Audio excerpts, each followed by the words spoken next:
Hey guys, good evening. It is John C. Morley here, serial entrepreneur. Welcome to IFYL Inspirations for Your Life. I am so happy that you have joined me here tonight. I know we're just about 5 minutes to midnight. I always promise to get these out to you before I turn in. So, welcome everyone. We'll get to our topic in just a minute. If you're new here and watching us, launch your camera, point it over the QR code, touch the yellow ellipse. You'll get my link tree just as easy as that. If you are not watching us, but you are listening to us only, like on audio podcast, go to believemeachieve.com for more of my amazing, yes, amazing creations. All right, ladies and gentlemen, let's get right into this because I know you guys want to know what that master topic is of the day. Everybody ready? Understanding the whys of life and how to choose a path. Series 2 means we're in the second year. Show 32, episode number 4, ladies and gentlemen. Can you believe that we are in our second year and we're almost going to be in our third year? This is something that just blows me out of the water. Knowing that I started one of my podcasts a very long time ago, and then now I have a local radio show, and now I have a national radio show. Just very, very grateful for all of you. Really am. We're continuing to grow and expand and give you some great information. All right, so let's get into this, shall we? So tonight, I want to talk to you more about the whys of life. So the first thing we're going to talk about when we think about the why of life is going to be options, right? You get options, you get choices. If you want, some candy, as Forrest Gump always says, you always have to try a box of chocolate. Sometimes, you may not like the chocolate you get, so you got to go back and try another one, right? You make another choice, and usually, if that one was one you didn't like, you kind of, let's say, steer clear of chocolate that either looks like that, has that same texture or color, etc. Right? All right. So choices. We have choices with color. We have choices with food. Choices with what we want to wear. Choices with what we want to do. Choices with what we want to listen to. Choices with what we want to read. Choices with who we want to talk to. We have a lot of choices. Choices where we want to volunteer. Choices. We have choices because we have freedom, right? Options, choices. Maybe you go somewhere and you have to make a selection. Like they bring you a whole bunch of teas. What would you like? We have this, and they bring you the whole box. It's like, oh boy, what do I want? Now, sometimes too many choices can be a bad thing. But having a few choices, 3 to 5, but if you have a lot of choices and you know what you want, well, that's a great thing because then you can eliminate choices, immediately. So that's really, really a cool, cool thing.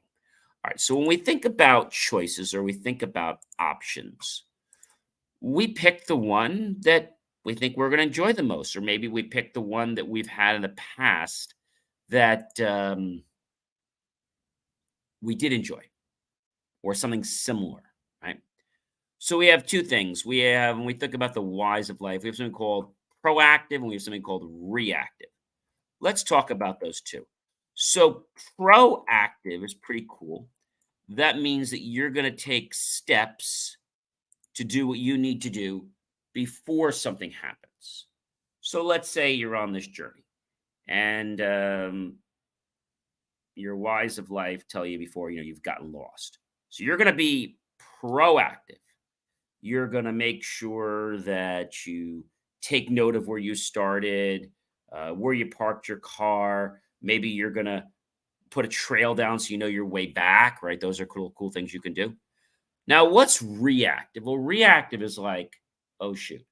I've got to quick do something. I got to quick think because I don't want this to happen. Proactive means you're planning before. Reactive means you're having to quick, like, do a 180, like, oh my gosh, I don't want that to happen, so I better change, right? That's reactive.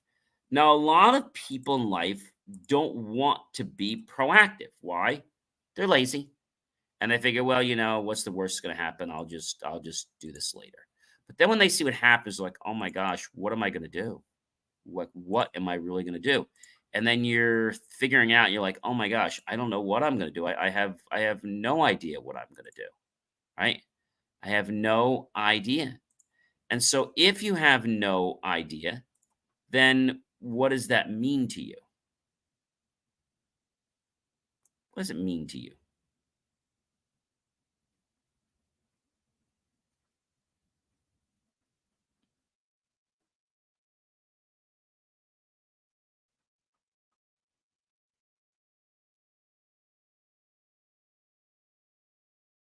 I think it means that you, as a person,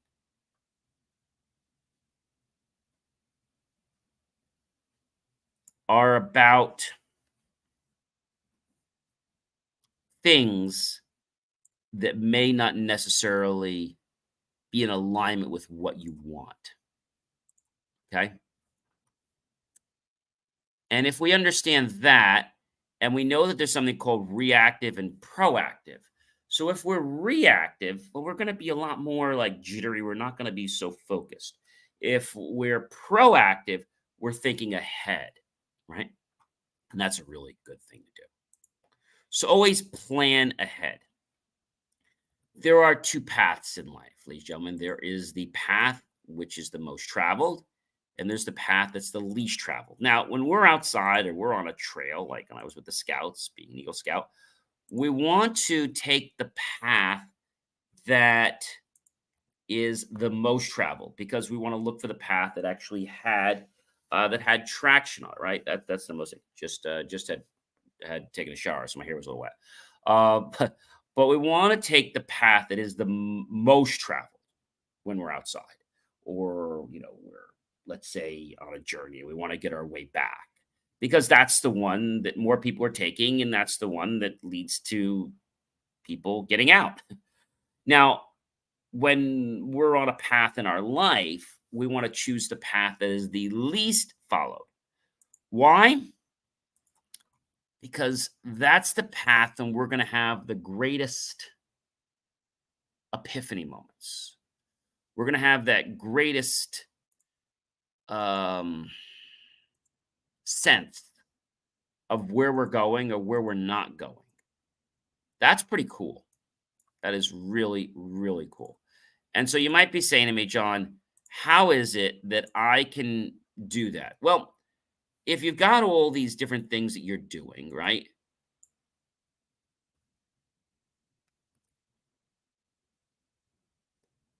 Think about most traveled and least traveled, right? Where would you go if you were going to be most traveled? If you're on the highway and you want to take the roads as the most traveled because this is the way that seems that everyone else seems to know maybe better than you and a better way to get there, right? Maybe you are, I don't know, let's say you're looking for a way out of a maze. So you would take the path that's the most traveled. You could tell by the traction and the wear. If you're trying to improve your life or you're trying to set a goal, right? Then you would take the path that is the least traveled so that you'll be able to have that epiphany moment. You'll be able to realize that life is about living and life is about learning. That's right. I said living and I said learning. Living and learning. Think about that for a minute.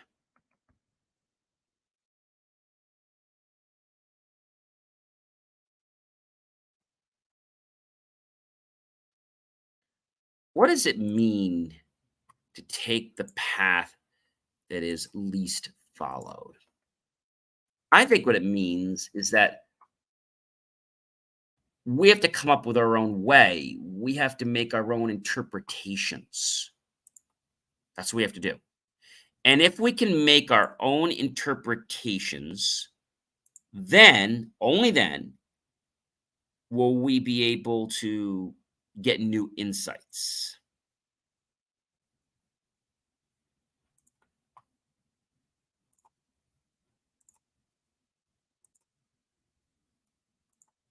That's right. I said new insights. And new insights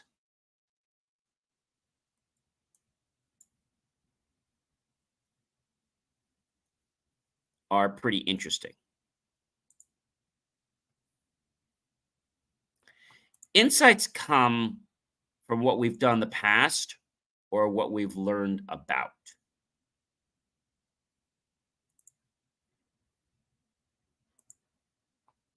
So, what we've learned in the past, right?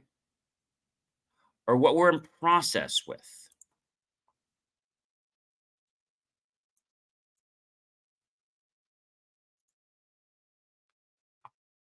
You heard what I said, right? If we take the path that is the least followed, we will have to make more decisions. We will have a harder time. Let me share a story with you. When I was in college, studying for my degree, we had this one professor, who's a doctor. I won't give you his name.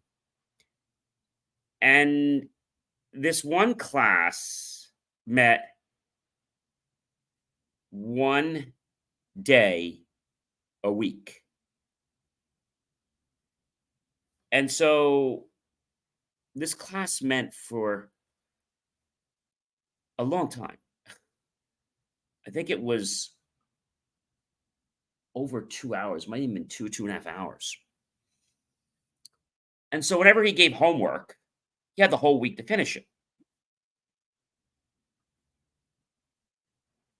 I remember that he gave a homework assignment and we were working on it.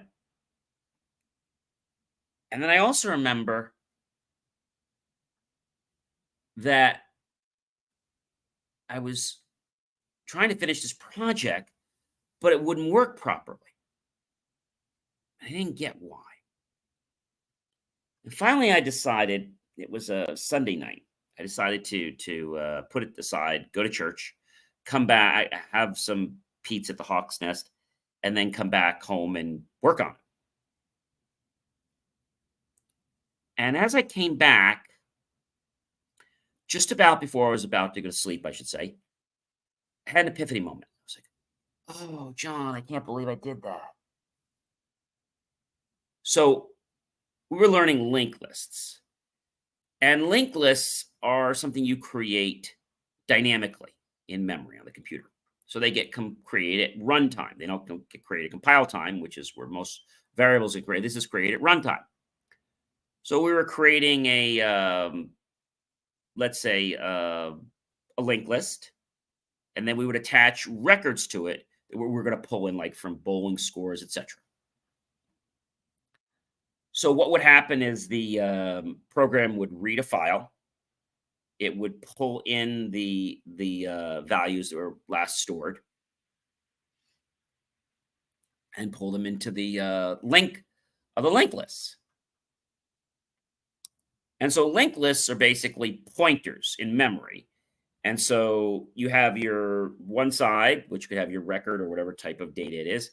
And then on the other side, you would have a pointer going to the next linked list, the next record in the linked list. And so I created this and it seemed to work fine. But when I started the program, it crashed. Everything seems logical. I don't get it.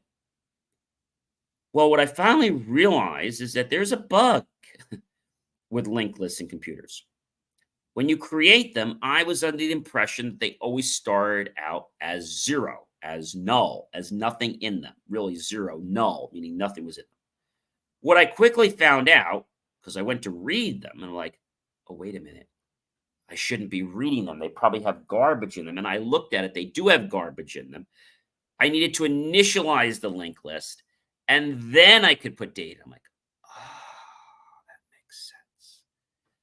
But it didn't make sense right away. And so that took me a lot of hours. Now, whenever I create a program, whenever I create using linked lists, I'm like, I got to remember to initialize those linked lists. Just like I initialize all my variables, I've got to initialize my linked list. I think because it was dynamic at runtime, I figured I didn't need to initialize because it was happening for me. You always initialize your variables and then you set them, right? But the linked list you have to initialize before you can use it. So before you can pull the file in, you have to initialize your linked list, just initialize a whole linked list. Or if you're, let's say, going to read let's say you have a file of X, whatever it's going to be, and you could see what that file is. You can just count what it is. You can see how many records are in the file. Then you could build your linked list, whether it's 100, whatever it is, and you initialize those. Then you pull your data and the records in. Pretty cool. So the reason I share this with you is that the path least traveled is the one that says, I need to look at this a different way. The path most traveled says, I've got to just keep pounding until I get it. The least traveled way said, you know what, John, take a break, get away from it, and come back to it later. And when I did that, it was like a light went on in my head. And then I started to realize that programming is not hard. It's the perspective of how you write code. And when I got that understanding, it's like, oh, now I know why the computer crashed. It's like I gave it garbage and it was trying to read it. It didn't know where to go. So basically, it tried to basically read the one side. Okay. And the other side wasn't null. And then it crashed because it didn't know where to go. Makes sense, right? So today we learned a very valuable lesson. We learned that we have options and choices in life. We can be proactive or reactive. It's much more healthy and much more efficient, and we'll be much more successful if we are proactive instead of reactive. And the most traveled path should always be taken if we're outside and we're lost or we're somewhere on a journey. But if we're on our journey for success, we should always take the path least traveled. Ladies and gentlemen, I am John C. Morley, serial entrepreneur. It's been a privilege, been a pleasure, been an honor to be with you this fantastic, amazing evening. Just go to believemeachieve.com and click on that link. Help keep our content free and make the choice to buy my team and I a cup of coffee, a bowl of fruit, or a savory plate of yummy desserts.